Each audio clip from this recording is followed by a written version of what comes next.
A ‘yan uwa musulmi kamar yadda kullum muke faɗa, hukumar Hizba hukuma ce umarni da kyakkyawa hani ga mummuna.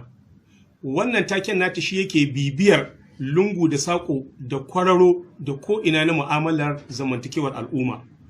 A kwana-kwanan nan cikin sumame da muke ta fita muna ganin wasu abubuwa suna ƙara yawa. Wato abin da ya fi ƙara ta mana takaici, yara ƙanana da muke ta gani a wuraren da bai kamata a ce a gansu ba, da kuma irin shigar da muke gani suke yi. Wannan shiga da suke yi wanda suke bayyana nau'i na tsiraicinsu ba ƙaramin ƙalubale ba ne. Idan yara ƙanana a yanzu muna hana su hau kan abin hawa su fito da cinyoyinsu, maza ne, maza a matsayinsu na maza, muka ce kar su yadda su fito da cinyoyinsu su a waje. Muna faɗakar da su da irin askin nan na rashin kyautatawa.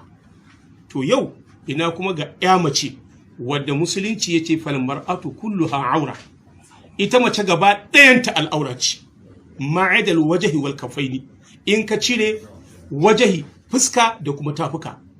Ki yan uwa baiwar Allah, Allah ya suturta ki, Allah ya yi miki sutura. Ɗa namiji ba a yadda ya ɗinki sama da ƙaurinsa ya rika jan ƙasa ba, har ya je ya wuce ƙaurinsa. Kuma kwana-kwanan nan muka samu wata wadda ita fitsare wata yawa, har ma kwaikwayon arnan kafiran take yi ta hanyar shigarsu, ta hanyar sa tufafinsu. Wannan muna jin hankali. Wadda ake kira Rahama Sadau, muna kiranki da ki ji tsoron Allah wajen wannan ɗabi'o'i.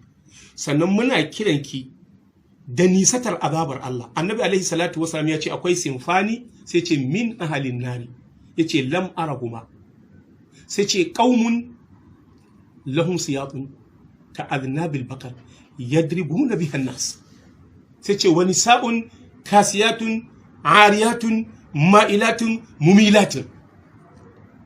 In ji annabi alaihi salatu wasalam, sai ke cewa la yadkhulna aljannata wa la yajidna rihaha wa inna rihaha la yujadu min masidati kaza wa kaza. Da Hausa shine annabi alaihi salatu wasalam ce akwai waɗansu sunfi na mutum guda biyu, yace ban gansu ba.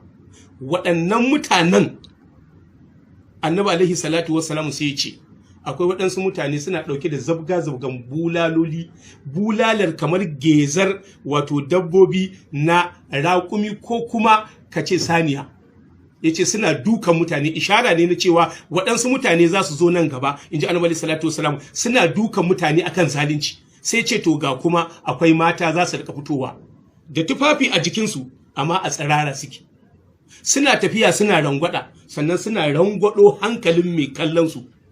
Ya ce za ka ga kawunansu kai ka ce tozan raƙumi saboda abin da suke ƙarawa na gashi. Annabi alaihi salatu wasalam ya ce waɗannan mutanen matan ba za su shiga aljanna ba, ba za su ji ƙanshin aljanna ba. Ana jin ƙanshin aljanna daga tafiyar nisa, in ji manzon Allah ya faɗa da dalisa. To ina kira